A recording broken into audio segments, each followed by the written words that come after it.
We're splicing genes and not stopping to wonder if we should. That's right, it's Jurassic World, the Legacy of Isla Nublar by Prospero Hall and Funko Games. I made the hand signal so you know it's an accent. In this cooperative legacy game, up to 4 players create the story of a dinosaur attraction like no other on Isla Nublar, the home of Jurassic Park.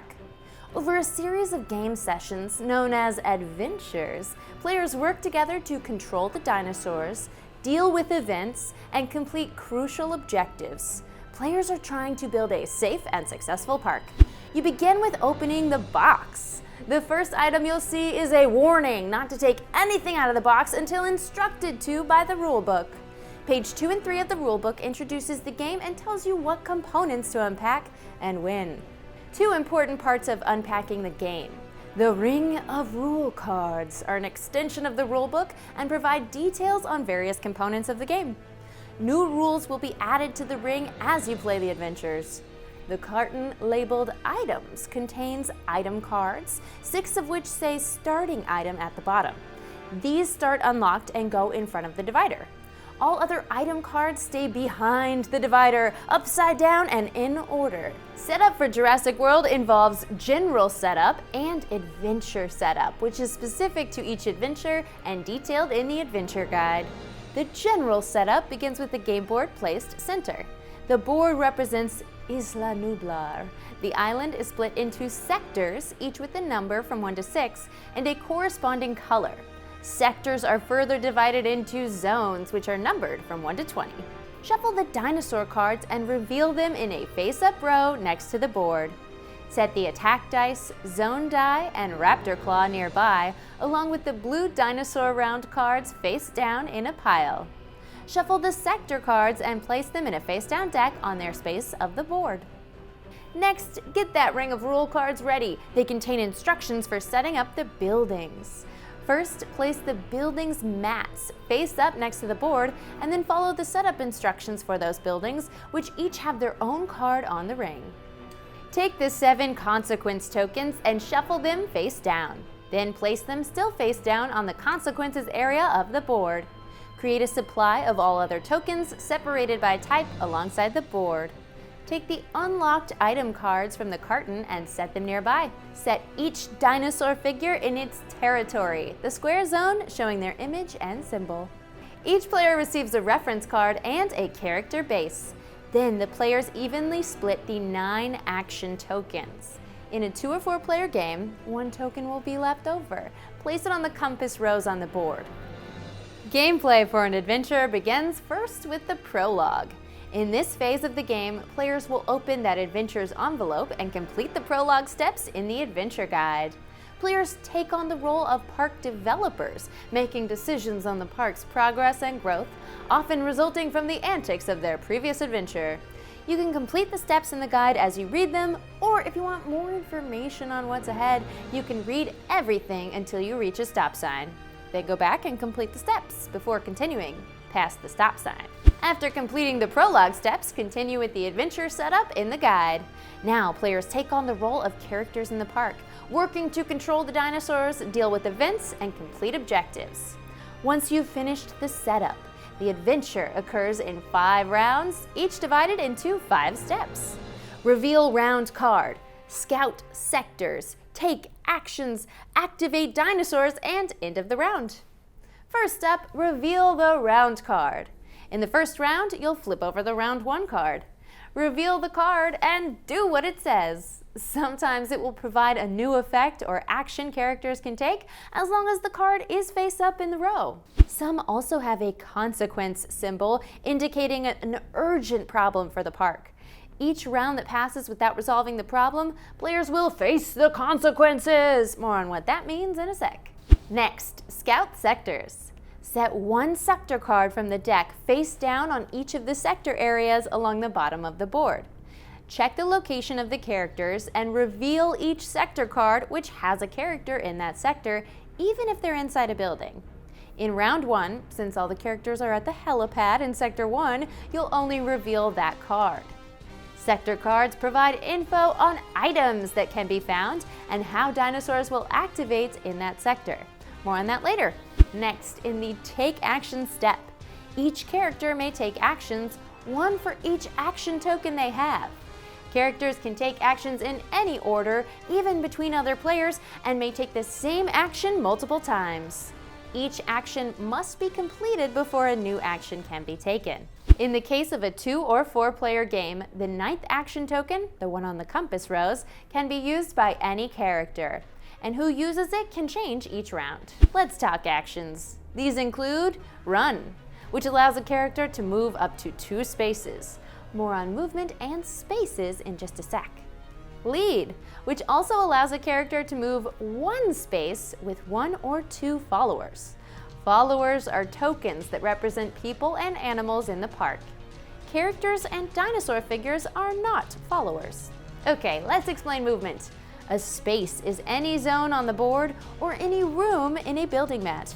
When moving, a character can move on the board from one zone to an orthogonally adjacent zone. Characters can move through barriers but can only move through a mountain if there's a road through it. They can also move from the board to the entrance room on a building mat, provided their building token is in their current zone. On a building mat, they can move to an adjacent room, which is any room connected by a doorway. And from a building mat, back to the zone on the board with that building's token, provided there is an exit in their current room. There's 2 special movement rules though. When taking the run action, if you move into or through a space with exactly 1 carnivore, this is known as a risky run, and the dinosaur attacks the character with 1 attack die. More on attacks later. However, if there are any other characters, followers, or dinosaurs in that space, it's not considered a risky run. The second special movement involves taking a lead action. When leading along a road or through a room, the character can move 1 additional space, bringing any followers with them. Other actions include Herd, which allows the character to set a herded token under a dinosaur in their space and then move them. Herding a dinosaur will keep them under control when they activate, which we'll get to later. A couple stipulations on this one. The herding character cannot be injured, and there must be at least 1 other character in their space to help them, because dinosaurs are big. If they're outdoors, they can move the dinosaur to an orthogonally adjacent zone, even through a barrier. If they're inside, they can move the dinosaur outside, even if there's not an exit in their room. Or they can leave the dinosaur where it is. Note that a dinosaur can only have 1 herded token underneath them, but characters can still herd them multiple times in a round to move them. Search, which allows a character who is outdoors to reveal the sector card of their current sector. They may then draw the number of item cards from the item deck shown at the top of the sector card. This same sector can be searched multiple times to draw more items. Rest, which allows a character who is inside a building to remove an injury token from their character card. Trade items allows a character to give and or take any number of item cards from 1 character in their space. There are also building actions and card actions characters can take. These unique options vary depending on the building mat, the character card, item cards, or even a round card. If a card has action written before its effect, you need to spend an action token to use it. If a card says free action, why, it doesn't require an action token and can be used anytime during the take action step of the round. If you're not sure what actions to take, then check out the adventure's objectives, explained in the adventure guide. To win the adventure, you must complete all the objectives before the end of round 5. Once all 9 actions have been taken, or the characters decide they are done taking actions, it's time to activate dinosaurs. First, reveal all 6 sector cards. Next, activate each dinosaur in Sector 1, completing activities 1 at a time from left to right according to the symbols on the sector card. An herbivore completes the green activities, and a carnivore completes the red activities. If a dinosaur has a herded token underneath them, discard the token and ignore their first activity symbol. Repeat this process for each sector in number order. Each dinosaur activates only once per round, even if they move to another sector. Let's take a look at the activities. Wander. The dinosaur wanders one zone in the direction indicated. Dinosaurs in buildings don't wander. Also, dinosaurs can't move off the island and can't cross barriers or mountains. If they wander in that direction, they stay put instead. If a barrier stops them, place one damage token on that barrier. Hunt. The dinosaur searches for prey, which might be a character, follower, or another dinosaur, even another carnivore. First, if the dinosaur is in a building without prey, they move outside. Then they move and attack the nearest prey up to one zone away in this order. Prey within their space, indoor prey in their zone, prey in an adjacent zone with no barrier in the way, outdoor first, then indoor. Lastly, prey on the other side of a barrier. But because the dinosaur can't move through the barrier, place one damage token on it, and the hunt is over. If there's ever a tie in determining which prey the dinosaur hunts, the players choose. So you got that at least. A dinosaur's attack is weakened by moving through a building. If the nearest prey is inside a building, the dinosaur moves to them and the players take one reminder token for each room the dinosaur moved into. We'll come back to those tokens in just a moment. If no prey are nearby, the dinosaur damages all barriers in their zone. If no prey are in range and no barriers are in their zone, then the dinosaur ambushes. Roll the zone die and place the dinosaur in the zone rolled. If any prey are in the zone, it attacks one. When a dinosaur attacks, follow these 3 steps. Roll, defend, and apply injuries. First, roll attack dice equal to the dinosaur's might, as shown on their card. Then, the prey defends against any strikes rolled with matching defense icons. Most prey have natural defense, as shown on their cards. Some item cards, character abilities, and other effects can provide additional defense icons. And those reminder tokens I just mentioned, each one of those defends against any one strike.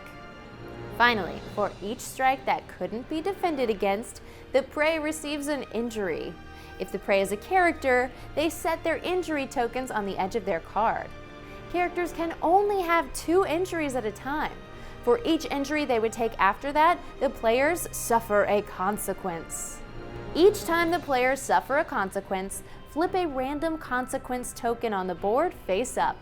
If the total value of all the face-up consequence tokens is ever 5 or more, the adventure immediately ends and the players lose.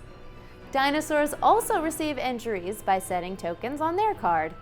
If they ever have as many injuries as their vitality, the dinosaur is removed from the island. Take their figure off the board and flip their card face down. Then suffer the number of consequences shown on the back. Don't worry though, before the next adventure, that dinosaur will recuperate and return to the island. Oh good. Followers aren't so lucky. If a follower receives any injuries, they are removed from the island. Take their token off the board, flip it face down, and suffer the consequences shown on the back. After you've activated all the dinosaurs on the board, it's time to end the round. Discard all 6 sector cards, then check the face-up round cards. Players suffer a consequence for each round card still in the row with a consequence symbol. Lastly, refresh all the action tokens, turning them face up, and begin a new round by revealing the next round card. Gameplay continues with players controlling dinosaurs and completing objectives around the island. If the players ever make it to the end of round 5 without suffering too many consequences, and they complete all the objectives listed in their adventure guide, they win the adventure. Follow the end of adventure steps in the guide, carefully returning the game components to their proper location for the next adventure. And that's the basics of Jurassic World: The Legacy of Isla Nublar. I'm Becca Scott, and you can learn how to play more great games right here on Geek and Sundry. We'll see you around.